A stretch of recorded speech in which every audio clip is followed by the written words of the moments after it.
All right, the car shut off because we've been sitting here so long. Y'all hear it. But when I listened to the full instrumental, I didn't know how I was gonna put it together. And like she said, it turned out to be this patchwork quilt type song. But it's beautiful, especially with the visuals that match, right? Yeah, I would agree. And I think that it's one of those tracks that'll kind of take you through a journey, which is pretty cool, because I think it's a little longer than the rest of them either way. It is too. very long. Yeah, and I like that too, because you kind of get to like, I don't know, you kind of get to like sit into it a little bit, you know, and I like that. So. And you know what it makes me think of. I won't say it on this channel, but I know you know what I want to talk about when I watch it. You know what I'm talking about, right? On my other channel, I'll say it. Not on this channel. Not on this channel. But you know what I'm talking about, right? Yeah, I got you. It takes you on that journey. Because if you know what I'm talking about, you know it takes you on that journey. And that's what this song reminds me of. And that's why I have an even more greater appreciation and love for this song, because that's what I feel like. I don't have to be on this journey to go on this journey, if you know what I mean. It ebbs and flows on its own. Yes, it does. Yeah. And the last beat, I think, is the best song from everybody that I've talked to.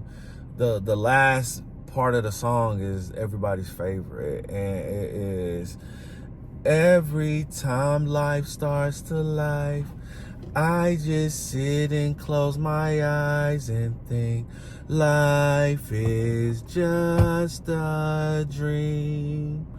Because if you know what I'm talking about, it is just like a dream.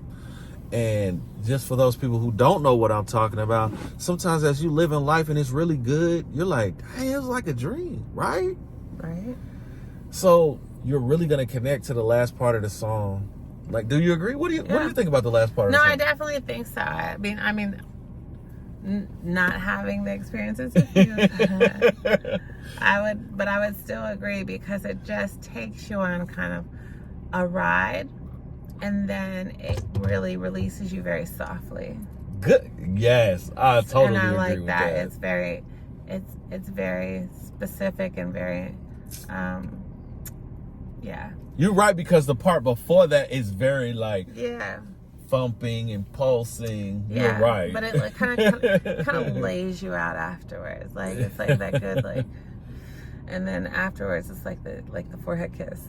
Yes, you are so right. That is good. Yeah. See, that's why we got D here. You know what I'm saying? She can express things in a way that I would never express it, and that is good. That's what I want people to like. I've expressed this to her before, and what I expressed to her was, like, there were people in her family that initially rubbed me the wrong way, because we're raised in this society where we're taught if someone is somebody you initially don't like, because we're all taught first impressions are everything. We're taught if somebody rubs you the wrong way the first time, you should cast them off. It's okay to cast them off, and these are just bad people. These are just somebody you shouldn't deal with. And I've learned that you have to be patient, because the same way I can say somebody rubs me the wrong way, guess what? I'm probably rubbing these other people the wrong way, and I would want them to have some patience with me. So with my music, with this song, you're going to have some patience, and it's going to pay off, I think. What do you think about what I just said? I agree. And I think that's important to understand.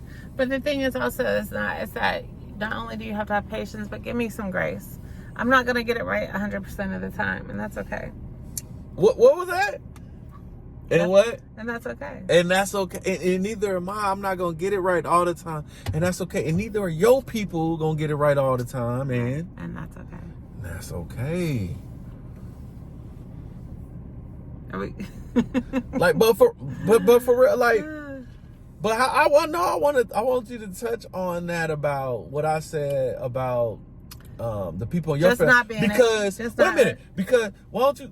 I'm sure there were people in my family that rubbed you the wrong way. Absolutely.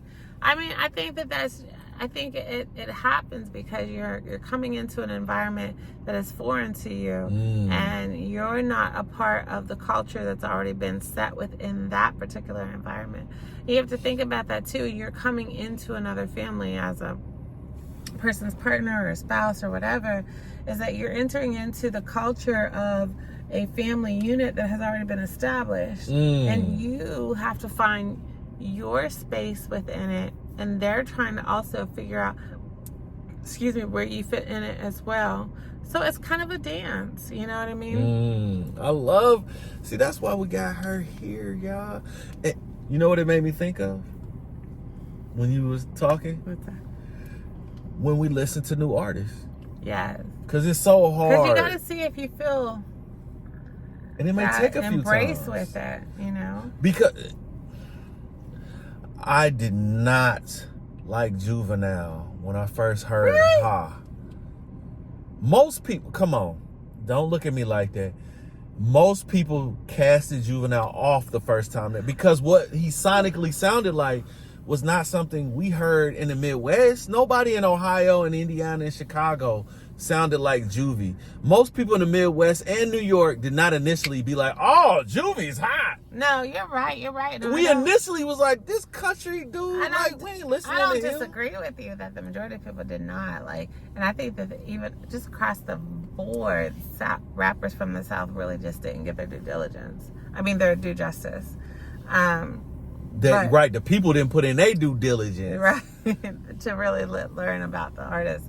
But I don't know, when I heard Juvenile for the first time, I fell in love. I was like, I like this. But see, she's special. Now y'all see why she on the show?